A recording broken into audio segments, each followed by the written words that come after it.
Hello, and welcome to the Knit Girls. This is episode 616. I'm Laura, also known as Lala. I am Leslie, also known as You Don't Call Me Les. Today is the 20th of May, 2023. How did it become the 20th? Dude, I don't know. How is it May already? That's true. What? Okay, yes, Laura and I both use the she, her pronouns. We do. And, even though it's been more than a week since we've recorded, neither of us has anything new really to show. But, there's progress. There's just not new stuff. I don't know that there's progress on my side. There's progress on my side. I've been doing a lot of, secret knitting and spinning for a play article I have out. But the good news is I got my samples back for a play article that comes out June 1st, so I'll show those to you. Because that's right around the corner. Well, so the only thing I'm actively working on right now is Parachuty, and this is a top by Stephen West. It's like a tank top, sort of, an over the tank top. Yeah, you would probably want to wear something under it. I mean, you do you, but you probably want to wear something under it. So last week I was still working on the front, which started over here, and I think I was somewhere around here. So I finished the front. You got a lot of work done on that. And then you cast on for the back, which is at the top of the neck, and then you increase outwards, and you knit until you join under the arms, and then you start joining to the sides here. And then you'll get to the bottom when you're done? Mm-hmm. How cool. Yeah, so your rows constantly get bigger because the shape in the front is sort of like a smushed hexagon. You go outward and then flat and then, well, not really. It's sort of like a diamond. This is very awkward to knit, just like holding it, right? Because you're knitting this up at the top and all this is pulling down on you constantly. I wonder if you use those little clever clips. I've tried a couple of different things. And at this point, I've joined enough of, this is one of the joins that'll be going from under the arm towards sort of the front hip area, that it can pull and I'm not worried about it distorting the fabric. But yeah, I had gone through and I had 10 of those bulb safety stitch markers and was sort of holding it together right under where I was working. But yeah, I mean, it's sort of just an awkward, it's a modular knit, and sometimes those are just sort of awkward to hold as you're working on them. But yeah, so I'm over, well, probably not over, I'm probably about halfway done with the back because the rows get bigger as you go down. You're making great progress on that. You only started it 2 recording sessions ago? 3? That seems about right. Yeah, first part of May, I think, somewhere around there. For a fingering weight garment, that's going pretty fast, especially since you're striping it and stuff. Yeah, and I did spend probably about 2 hours at knit night on Wednesday just weaving in ends. Because while you probably could carry up all of these ends, you have to come back later and do an I-cord edging around it, and I just didn't want to have to fuss with working around that. So, I mean, if I'm actively working a couple of colors, I'll carry them up. But if it's more than 3 or 4 rows or ridges between, then I'll just a half an inch. Yeah, then I'll just cut it and weave it in. So yeah, I used a fair amount of the orange. I don't dislike the orange as much as I thought I would. I like it. I think it was a good color to match with these blues. I am almost out of the blues, so I'm going to do some bigger chunks in. I've got a couple of whites, one that's like a yellowy white, and the grays and the oranges, and then I'm going to do some long skinny stripes of blue towards the bottom. But yeah, I mean, I'm happy with it. The hardest thing is deciding when to switch colors, but I just sort of decide at the end of each row, am I going to keep doing this or am I going to switch a color, and then just switch a color. I mean, there's probably brilliant, smart way to do it. Like Laura mentioned, using a like 10-sided die or something. Yeah. I'm just too lazy. So yeah, parachuting. I hope to have this done by first part of June-ish. I bet you get it done this week.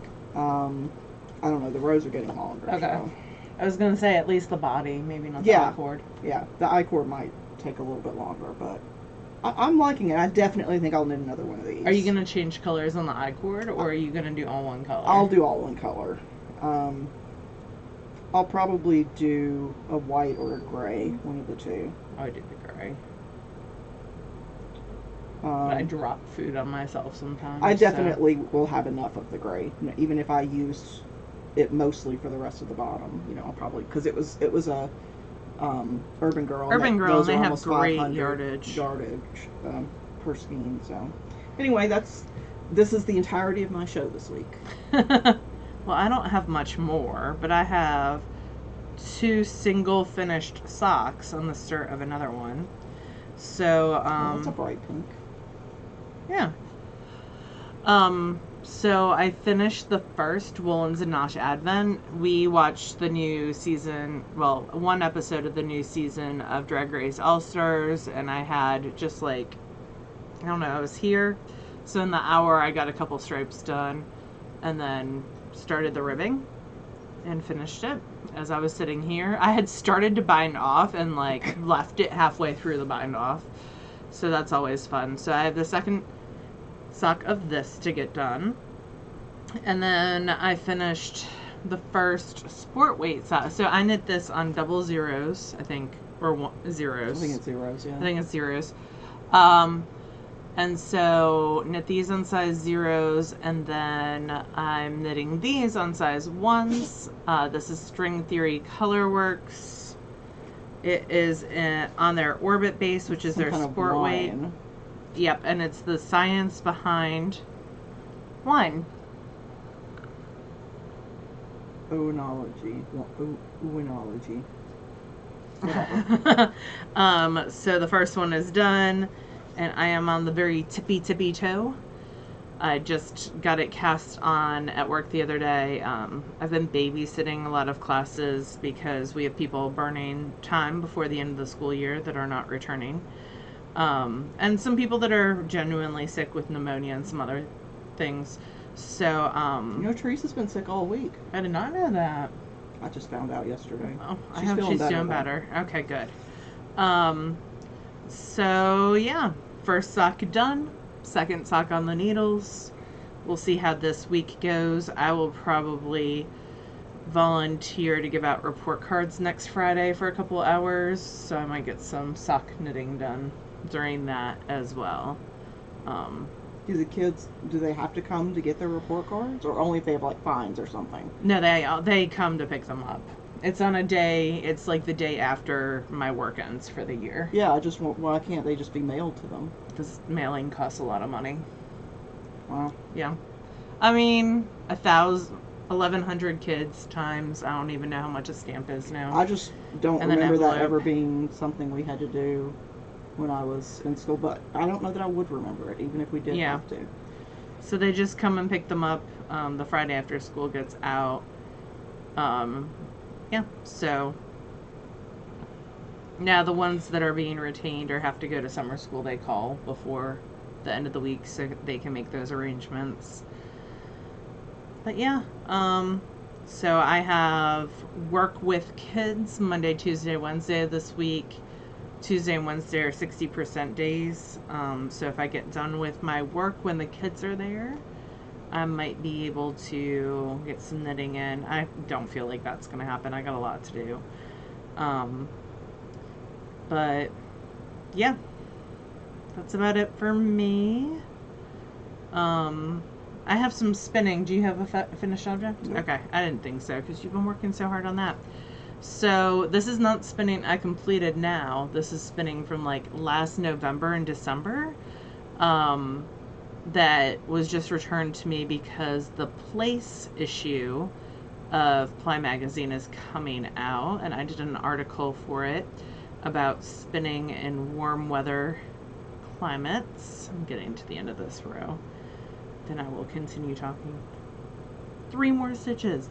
And so my samples got sent back, and I can't remember if I shared them with you, so I'm going to share them again. I don't believe you have. So, I kind of feel like I did the Wool Fiend. So this is Wool Fiend. It's 50% merino, 25% flax, 25% Tussa silk. So the silk and flax give it that kind of like heatherine look. It's in the Lulu colorway, and it is 275 yards of a 2-ply, and I think this would be like a cool headband, like for the summer. That might be what it ends up. Shayna Lyons Designs has some really nice headband type patterns. So it's like a sport-ish weight, DK-ish weight, DK-ish. And then the other thing that I spun was some cotton from Hip String. So this was in a bag with some other stuff that got returned to me. So let me pick off some of those flax fibers. But so Jill of Hip Strings did this nice bright cotton, and then when I spun it, it's still really pretty. It just muted out. Yeah. This was the first time I had ever spun cotton by itself, 100% by itself. So it was super cool. Notoriously short stapled. It is very short stapled. So when you look at it, staple is how long an individual fiber is. It's from like there to there. Yes. Yeah, less than an inch. Oh, less than maybe half an inch, maybe. The typical wool is somewhere between like 2.5 to 6 inches. Yep. So it is much shorter, and because of that, you typically spin it long draw. So yeah, those are my 2 spinning little FOs that got returned to me. So I'm happy that they're home, especially this Wool Fiend. I'm jonesing to cast that one on. But yeah, that's it for me for spinning. I am going to play with, I have some linen wool blends in the stash, and after spinning linen on its own, I know that it likes to be spun counterclockwise instead of clockwise like you typically spin singles. So I want to try that and see if that makes a difference at all. So would you take like a 4-ounce braid of something and split it and do... Yeah. I have some Hip Strings in my stash that's a wool flax silk blend in greens called, I think it's Canopy. I think that's... I mean, that sounds right if it's greens. Yeah. Who knows? What is stuff? But yeah, so that might be coming up over the summer. I am doing a fleece to sweater project that I'm documenting on Instagram. My username there is LalaKnits. You can just ask to follow me, and if you look like you're a fiber artist, usually I let you follow me. And I went through all my fleeces on the first one, and then today I went through, I have a Rupert's Cordale that I'm going to start washing, so I bagged almost all of it. I did 9 out of 11 bags, and I think it'll take just the 11, because it's a fleece that I split with Jillian, so it's only like 3 pounds. So how many pounds of fleece did you come home with from Maryland? Oh, that's numbers. I got a 4-pound coop worth, and was it 4.5 pounds? I think it's 4.5 pound coop worth, and then I don't know what the other one is. It's a Tunis. Maybe 7.5 pounds? I don't know. That's what I came home from Maryland with. I had another fleece that I bought online. Yeah, I was intending to... in my head, that was part of the calculation. And that one is a 5-pound Cordale, I think. So, we'll see. The plan is to wash all of them over the summer, because I don't like having dirty fleece in my house. I shouldn't, like, unwashed fleece, because it attracts critters. And the summer in the South is the perfect time to wash fleece, because it dries very quickly. Because it's hot, yeah. Yeah. The humidity might keep it from drying as quickly as we would like. I have an herb dryer, which is like basically a mesh tube with shelves in it, and the shelves, like, they're individualized and they zip closed, and it's used for drying herbs. And I use it for drying fleece. So it lives outside. It hangs from underneath the overhang of my house, and yep, I saw it when I was watching Pearl. Yeah, and you were like, "What is that?" Oh no, I could immediately figure out what it was for. So it's a great way to dry fleece.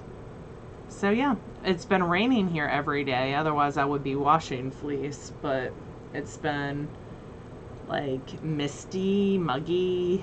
I don't know. Just humid. A lot of water in the air. Yep. So it's been raining like every day, just like for a couple minutes. Yeah. Enough to make it annoying to mow the lawn. So I've done a no-mow unintentionally, but we'll get there. That is it for me. Just working on the toe of my sock. What have you been reading? So I just finished Rogue Familiar by Jeff Kennedy. I really stretched that one out. It took me over a week to read it. That's like a male-female fantasy, paranormal fantasy. And it's good. I like Jeff Kennedy in general. So, and I just finished The Revelator by Daryl Gregory, and that one I listened to, and that is gothic horror about a god in the mountain in Appalachia. Spoiler, it's not of this earth. It's weird, but like you believe that it could happen. I feel like, but it was told well, so I enjoyed it, and I'm re-listening to Nettle and Bone by T. Kingfisher. I'm almost done with that. What about you? Same old, working through Lana Andrews and Hidden Legacy series, and listening to Vanishing Fleece by Clara Parks, and getting my summer reading stack that I want to do over the summer, like of kids and YA books that have come out this year that I haven't had time to read together. So I might post about that later, but yeah. Just the same old. Being pretty boring. What even have I been watching? I was watching last year's Ninja Warrior because we never watched it. I find that really interesting for like an episode or two. Yep. And I'm like, Yep. Like, they're amazing athletes. I'm not discounting it. It's just you can only watch people do the same stunts. It's just background noise. While you're saving babies. Yep. Well, not saving babies. Working on secret projects for Bly. So. And then listening to audiobooks as well. So yeah. And when those come back, we'll have so much to show on the podcast. I mean, sometime early next year. Yeah. It'll be December. So this is for the sweaters issue. I've been rewatching old RuPaul seasons. Oh. So I started old with Drag Race 6. seasons? Yeah. Okay. Oh, I love 6. 6 is my fave. And I'm on 7 now. And I think 7 is my least favorite season of all time. Yeah, but it has Trixie and Katya. Yeah. So before they were Trixie and Katya. Katya. Before they like knew each other. And it's an interesting dynamic to see sort of. Season 8 is probably my second favorite season. Is that Bob or yes, Sasha? That's Bob. Okay. I also like the Sasha season. That's though. 9, I think so too. But yeah, I'm just, it's like background noise. I needed something that like there was a lot of, because I have a lot of brainless knitting that I need to do. So, and I had gone through, I rewatched The Righteous Gemstones, and there's 2 seasons of that. We need to watch the new, that British game show, Taskmaster. Yeah, we do. But we've got 2 episodes of Drag Race first. We do. and that's more important. Taskmaster will still be there. Yeah, so yeah, I mean, there's nothing really exciting here. Kobe is playing that new Zelda game. Oh, did he get the new Zelda game? Yeah, well, I got it for him. He so rarely asks for anything, so yeah. Um, that was his Mother's Day to you, was asked for the new Zelda's game. He took me out to dinner. Oh, okay. We went to Red Lobster because we're fancy. He wanted seafood, and like, we went to a seafood place a couple months ago maybe, but it was one of those, I feel like this is only a thing that happens in the South, but I could be 100% wrong. I don't do a ton of seafood, but we went to this place called Juicy Seafood, and yeah. like, they cook everything in this in like a plastic bag, like a one you would use to line a slow cooker. Yeah. It's meant to handle food. It's not like a trash bag or something, but so they cook all the spices and everything it's Cajun, so it is definitely South. Right. And then they bring it out to you on like a platter, like a big sort of silver platter thing, still in the bag. And so I just feel very strange having to open a plastic bag to get to my food. I mean, I'm sure it's a mental thing, but like, there's corn and sausage and like shrimp and all that stuff in there. But I don't know. He wanted seafood and I didn't want that kind, so we went to Red Lobster instead. There's a good place near my house called Red Pier. Yeah, we looked at that, but he didn't like anything on the menu. And okay. I didn't feel like going to the other end of the world in Memphis. So yeah. This was a good compromise. Good compromise. Yeah. But yeah, he's been playing the new Zelda. It's one of those really long, like, world building ones. But it's interesting to watch. You can, like... I think we grew up watching Zelda. At least I did. The original, when you're in the cavern and you got the little pokey sword. Yeah, and you're just this square thing that moves. Like, there's no movement. Well, in this you're like burning down forests to find hidden treasures in the trees. Yep. In this one, you can take two random objects and fuse them together to make weapons or whatever. And so I told him he needed to fuse a stick and like a door, and so he's got like this big fly swatter that he's going around smacking stuff with. That's fun. It's funny. But yeah, it's like an entertaining thing I can watch. Yeah. While he, plays. And you can hang out together. Yeah. So that's basically that's been my week. Laura's been super busy with school stuff and not feeling super amazing. So yep. It's just trying to stay busy. And it's been raining, so I can't spend all day out in the hammock like I want to. Your hammock swings, yeah. Yeah. I love those things. I know you do. They're super fun. We need to get Michael to do a grill out. We can just sit outside and watch him. Before it gets too sweltering. For sure. That's it for me. Yeah, I think that's basically it. Oh, no, it's not. Stash Dash starts next week. Oh. It starts next Friday. That's Laura's thing. I don't care about it. So there'll be a whole bunch of Stash Dash stuff on the Discord. Rules aren't changing. I think I'm just going to do one finish line this year and let people say what their goal is versus all these different threads that have different levels of activity. But y'all let me know what you think about that. And Stash Dash. I want to do a Zoom to kick it off. Maybe next Friday or Saturday. We'll see. I'll think about that more. It's going to depend on how I'm feeling, to be honest. Yeah, and we've got some Patreon stuff we've got to schedule, so... Yep. Also that. Laura's a very popular girl. I don't know about that. But yeah, I think that's it. So, we hope you're having a great week, and we will talk to you again next week. Bye, y'all. Bye, y'all.